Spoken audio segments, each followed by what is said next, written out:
नमस्कार। खबरों के इस बुलेटिन में तुहाडा स्वागत है। मैं हाँ जसप्रीत सिंह। पहला पेश ने चोणवीआं खबरां। प्रधानमंत्री नरेंद्र मोदी ने कहा कि डेयरी खेतर पेंडू अर्थचारे नूं रफ्तार देण विच अहम भूमिका निभा रहा है। प्रधानमंत्री ने मन की बात प्रोग्राम लई नागरिकों तो सुझाव मंगे।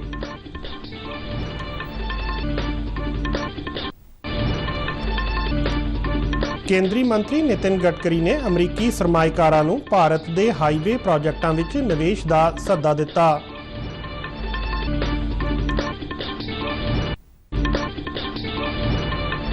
सूचना ते प्रसारण मंत्री अनुराग सिंह ठाकुर ने नौजवानों नूं राष्ट्र निर्माण के भागीदार बनने लई कहा।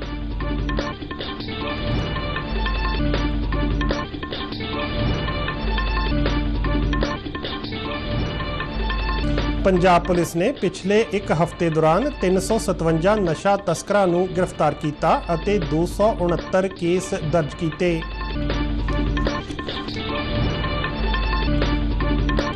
भारतीय team under 17 Saif football championship के फाइनल में पुजी।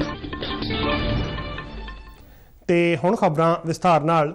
प्रधानमंत्री नरेंद्र मोदी ने कहा है कि देश विच डेयरी पशुओं के ताज़ा अंकड़ियां नूं इकट्ठा करने लई सब तो वड्डा डाटाबेस बनाया जा रहा है और डेयरी खेतर नाल जुड़े हर पशु धन नूं इस नाल जोड़िया जावेगा। दिल्ली लागे ग्रेटर नोएडा विखे इंडिया एक्सपो सेंटर और मार्ट विच विश्व डेयरी कॉन्फ्रेंस के उद्घाटन मौके प्रधानमंत्री ने यह गल आखी। उन्होंने कहा कि भारत का डेयरी खेतर वड्डे पद्धर ते उत्पादन करने लई जाणिया जांदा है और छोटे डेयरी किसानां दे समूहिक यत्नां नाल भारत दुनिया विच सब तो वध डेयरी उत्पाद पैदा करने वाला देश बन गया है। प्रधानमंत्री मोदी ने कहा कि साल 2014 विच देश विच 14 करोड़ 60 लाख टन दुध का उत्पादन सी, जिहड़ा हुण वध के 21 करोड़ टन हो गया है और तकरीबन 44% का वाधा दर्ज किया गया है। प्रधानमंत्री मोदी ने कहा कि डेयरी खेतर पेंडू अर्थचारे नूं रफ्तार देण दे नाल नाल दुनिया भर के करोड़ों लोगों की रोजी रोटी का भी एक मुख सोमा है। उन्होंने कहा कि भारत विच डेयरी खेतर की प्रेरक ताकत छोटे किसान ने और डेयरी खेतर विच 75% योगदान नारी शक्ति का है। प्रधानमंत्री मोदी ने कहा कि डिजिटल क्रांति डेयरी खेतर तक भी पहुँच गई है और डिजिटल भुगतान प्रणाली दुनिया भर के किसानों की मदद कर सकती है।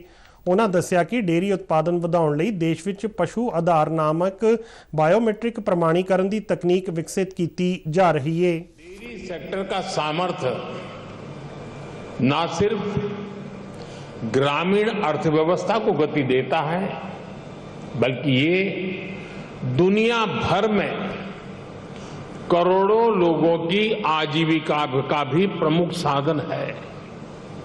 मुझे विश्वास है ये समिट आइडियाज, टेक्नोलॉजी, एक्सपर्टाइज और डेयरी सेक्टर से जुड़ी परंपराओं के स्तर पर एक दूसरे की जानकारी बढ़ाने और एक दूसरे से सीखने में बहुत बड़ी भूमिका निभाएगी।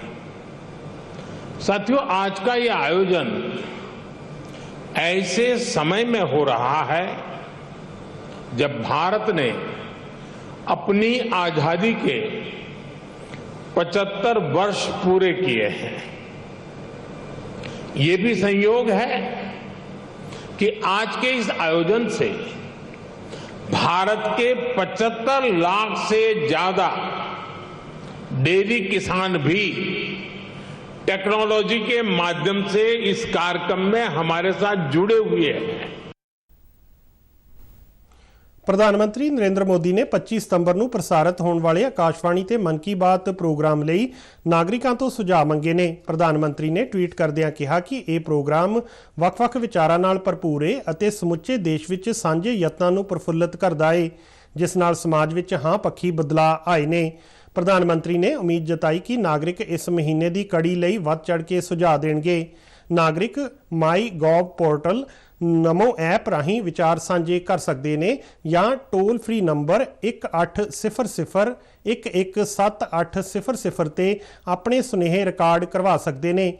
इस तो इलावा नागरिक 1922 ते मिस कॉल दे करके SMS के जरिए मिलने वाले लिंक राही अपने सुनेहे प्रधानमंत्री तक भेज सकते हैं। ਕੇਂਦਰੀ ਸੜਕ ਆਵਾਜਾਈ ਅਤੇ ਸ਼ਾਹਰਾਹ ਮੰਤਰੀ ਨਿਤਿਨ ਗਡਕਰੀ ਨੇ ਅਮਰੀਕੀ ਸਰਮਾਏਕਾਰਾਂ ਨੂੰ ਭਾਰਤ ਦੇ ਹਾਈਵੇ ਪ੍ਰੋਜੈਕਟਾਂ ਵਿੱਚ ਨਿਵੇਸ਼ ਕਰਨ ਦਾ ਸੱਦਾ ਦਿੱਤਾ ਹੈ। 19ਵੇਂ ਇੰਡੋ-US ਆਰਥਿਕ ਸੰਮੇਲਨ ਦਾ ਵਰਚੁਅਲੀ ਉਦਘਾਟਨ ਕਰਦਿਆਂ ਗਡਕਰੀ ਨੇ ਕਿਹਾ ਕਿ ਭਾਰਤ ਅਤੇ ਅਮਰੀਕਾ ਦਰਮਿਆਨ ਭਾਈਵਾਲੀ ਕੁਦਰਤੀ ਹੈ ਅਤੇ ਦੋਵਾਂ ਨੂੰ ਦੁਵੱਲੇ ਵਿਕਾਸ ਲਈ ਯੋਗਦਾਨ ਦੇਣਾ ਚਾਹੀਦਾ ਹੈ। ਗਡਕਰੀ ਨੇ ਕਿਹਾ ਕਿ ਭਾਰਤੀ ਅਰਥਚਾਰੇ ਦੇ ਵਿਕਾਸ ਵਿੱਚ ਸੜਕ ਢਾਂਚੇ ਦਾ ਅਹਿਮ ਯੋਗਦਾਨ ਹੈ। ਉਹਨਾਂ ਦੱਸਿਆ ਕਿ ਮਾਲ ਦੀ 70% ਢੁਆਈ ਅਤੇ ਯਾਤਰੀਆਂ ਦੀ 90% ਆਵਾਜਾਈ ਸੜਕ ਨੈਟਵਰਕ ਰਾਹੀਂ ਹੁੰਦੀ ਹੈ।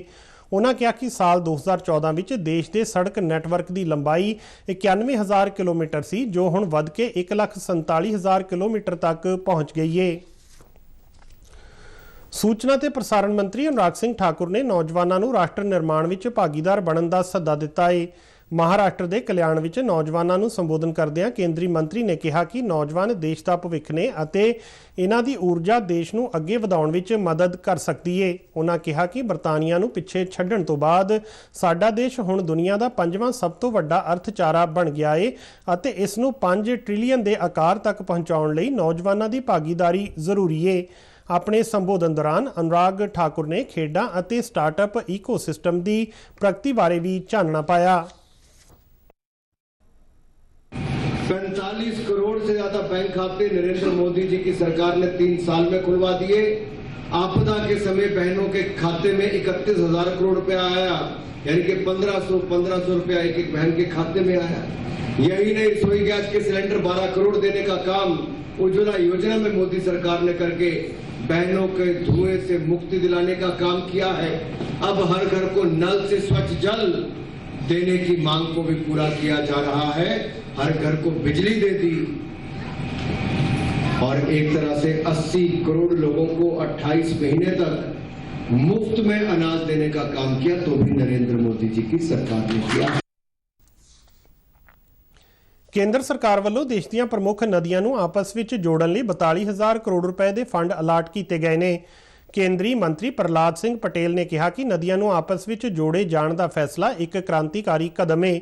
ਨਮਾਮੀ ਗੰਗੇ ਪ੍ਰੋਜੈਕਟ ਬਾਰੇ ਗੱਲ ਕਰਦਿਆਂ ਕੇਂਦਰੀ ਮੰਤਰੀ ਨੇ ਕਿਹਾ ਕਿ ਗੰਗਾ ਨਦੀ ਅਜੇ ਪੂਰੀ ਤਰ੍ਹਾਂ ਸਵੱਛ ਨਹੀਂ ਹੋਈ, ਪਰ ਇਸ ਦਾ ਪਾਣੀ ਪੀਣ ਯੋਗ ਹੋ ਗਿਆ ਹੈ। ਉਹਨਾਂ ਦੱਸਿਆ ਕਿ ਪਾਣੀ ਨੂੰ ਸਾਫ਼ ਕਰਨ ਲਈ ਹਰਿਦੁਆਰ ਅਤੇ ਰਿਸ਼ੀਕੇਸ਼ ਵਿੱਚ 42 ਪਲਾਂਟ ਲਗਾਏ ਗਏ ਨੇ। ਸਾਲ 2013-14 ਦੇ ਮੁਕਾਬਲੇ ਸਿਹਤ ਸੰਭਾਲ ਦੇ ਪ੍ਰਤੀ ਵਿਅਕਤੀ ਸਰਕਾਰੀ ਖਰਚ ਵਿੱਚ 74% ਵਾਧਾ ਦਰਜ ਕੀਤਾ ਗਿਆ ਹੈ। ਕੌਮੀ ਸਿਹਤ ਖਾਤਾ ਅੰਦਾਜ਼ਿਆਂ ਮੁਤਾਬਕ ਸਾਲ 2013-14 ਵਿੱਚ ਪ੍ਰਤੀ ਵਿਅਕਤੀ ਸਰਕਾਰੀ ਖਰਚ 1,402 ਰੁਪਏ ਸੀ, ਜੋ ਵੱਧ ਕੇ 1,815 ਰੁਪਏ ਹੋ ਗਿਆ ਹੈ। ਇਸ ਤੋਂ ਇਲਾਵਾ ਸਿਹਤ ਖੇਤਰ ਵਿੱਚ ਸਰਕਾਰ ਦਾ ਸਮੁੱਚਾ ਖਰਚ ਵੀ ਪਹਿਲਾਂ ਦੇ ਮੁਕਾਬਲੇ ਵਧਿਆ ਹੈ।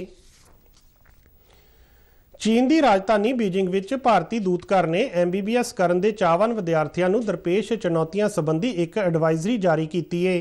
ਐਡਵਾਈਜ਼ਰੀ ਮੁਤਾਬਕ ਵਿਦੇਸ਼ ਵਿੱਚ ਮੈਡੀਕਲ ਸਿੱਖਿਆ ਲੈਣ ਲਈ ਨੀਟ ਅੰਡਰ ਗ੍ਰੈਜੂਏਟ ਪ੍ਰੀਖਿਆ ਪਾਸ ਕਰਨੀ ਜ਼ਰੂਰੀ ਹੈ।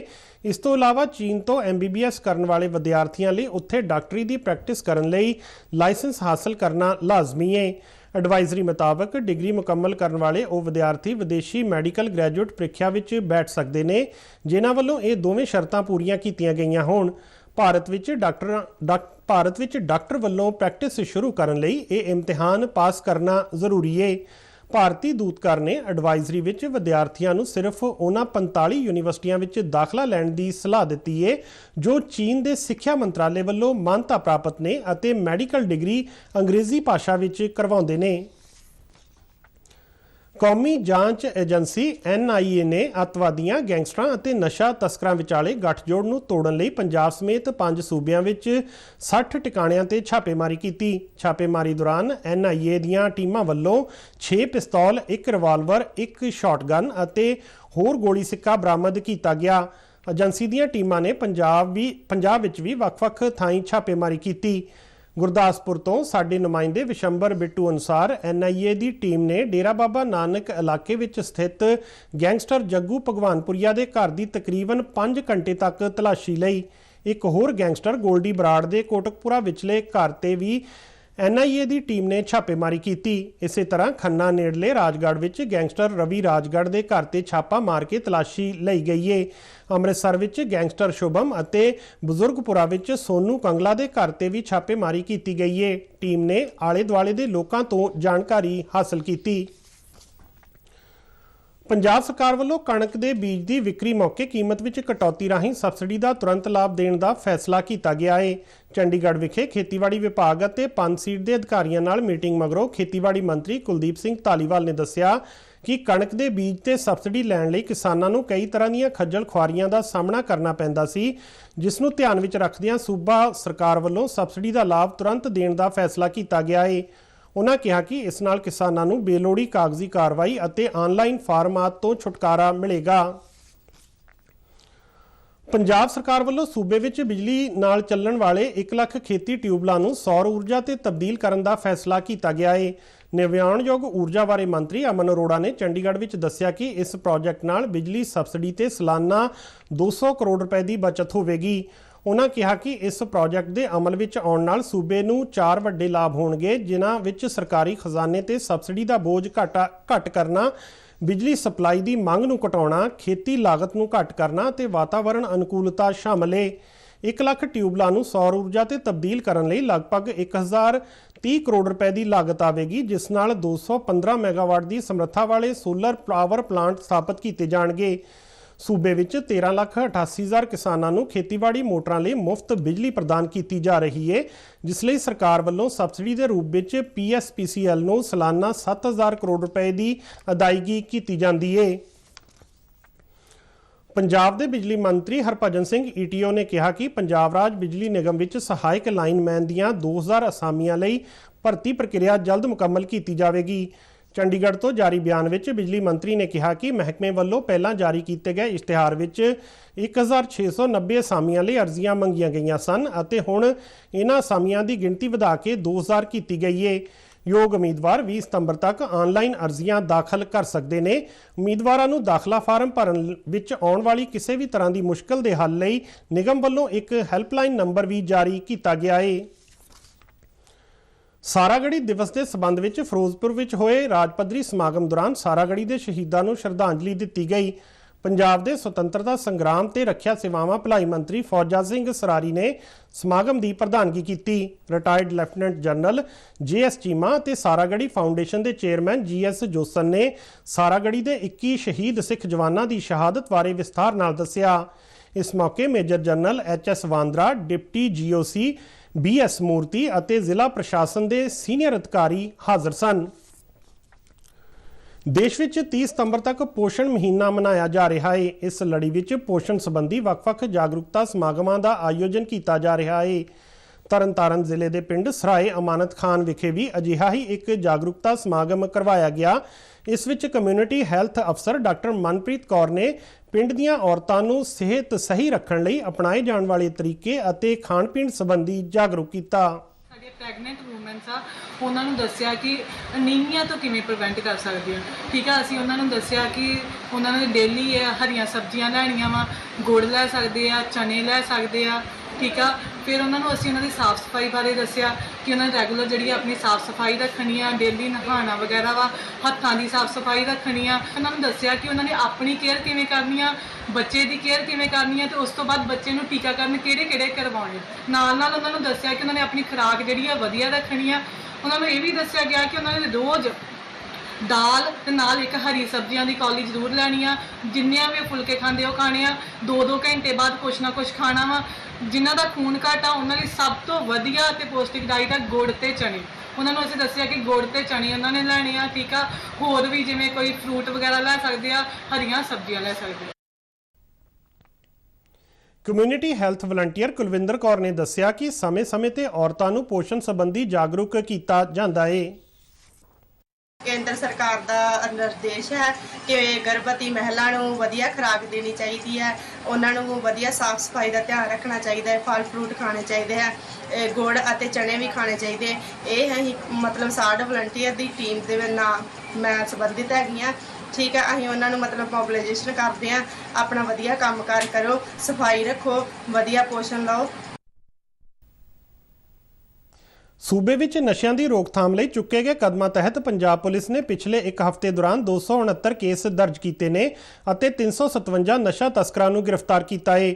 ਚੰਡੀਗੜ੍ਹ ਵਿਖੇ ਪ੍ਰੈਸ ਕਾਨਫਰੰਸ ਦੌਰਾਨ ਆਈਜੀ ਸੁਖਚੈਨ ਸਿੰਘ ਗਿੱਲ ਨੇ ਦੱਸਿਆ ਕਿ ਸੂਬੇ ਭਰ ਵਿੱਚ ਸੰਵੇਦਨਸ਼ੀਲ ਰਸਤਿਆਂ ਤੇ ਨਾਕੇ ਲਗਾਉਣ ਅਤੇ ਨਸ਼ਾ ਪ੍ਰਭਾਵਿਤ ਇਲਾਕਿਆਂ ਵਿੱਚ ਤਲਾਸ਼ੀ ਮੁਹਿੰਮਾਂ ਚਲਾ ਕੇ ਨਸ਼ਾ ਤਸਕਰੀ ਨੂੰ ਰੋਕਣ ਦਾ ਯਤਨ ਕੀਤਾ ਗਿਆ ਹੈ। ਉਹਨਾਂ ਦੱਸਿਆ ਕਿ ਪਿਛਲੇ ਇੱਕ ਹਫ਼ਤੇ ਦੌਰਾਨ ਪੰਜਾਬ ਪੁਲਿਸ ਦੀਆਂ ਵੱਖ-ਵੱਖ ਕਾਰਵਾਈਆਂ ਵਿੱਚ ਤਕਰੀਬਨ 7 ਕਿਲੋ ਹੈਰੋਇਨ, 14 ਕਿਲੋ ਅਫੀਮ, 5 ਕਿਲੋ ਗਾਂਜਾ, 6 ਕੁਇੰਟਲ ਤੋਂ ਵੱਧ ਭੁੱਕੀ ਅਤੇ 2 ਲੱਖ ਤੋਂ ਵੱਧ ਨਸ਼ੀਲੀਆਂ ਗੋਲੀਆਂ ਤੇ ਟੀਕੇ ਬਰਾਮਦ ਕੀਤੇ ਗਏ ਨੇ। ਇਸ ਤੋਂ ਇਲਾਵਾ ਨਸ਼ਾ ਤਸਕਰਾਂ ਕੋਲੋਂ 4,81,000 ਰੁਪਏ ਦੀ ਡਰੱਗ ਮਨੀ ਫੜੀ ਗਈ ਹੈ। ਪੁਲਿਸ ਮੁਤਾਬਕ ਇਸ ਸਾਲ 5 ਜੁਲਾਈ ਤੱਕ ਵਿਸ਼ੇਸ਼ ਮੁਹਿੰਮ ਤਹਿਤ ਗ੍ਰਿਫਤਾਰ ਕੀਤੇ ਗਏ ਭਗੌੜਿਆਂ ਦੀ ਗਿਣਤੀ 280 ਹੋ ਗਈ ਹੈ। ਇਸ ਦੇ ਨਾਲ ਹੀ ਖਬਰਾਂ ਦਾ ਇਹ ਬੁਲੇਟਿਨ ਖਤਮ ਹੁੰਦਾ ਹੈ। ਆਗਿਆ ਦਿਓ। ਨਮਸਕਾਰ।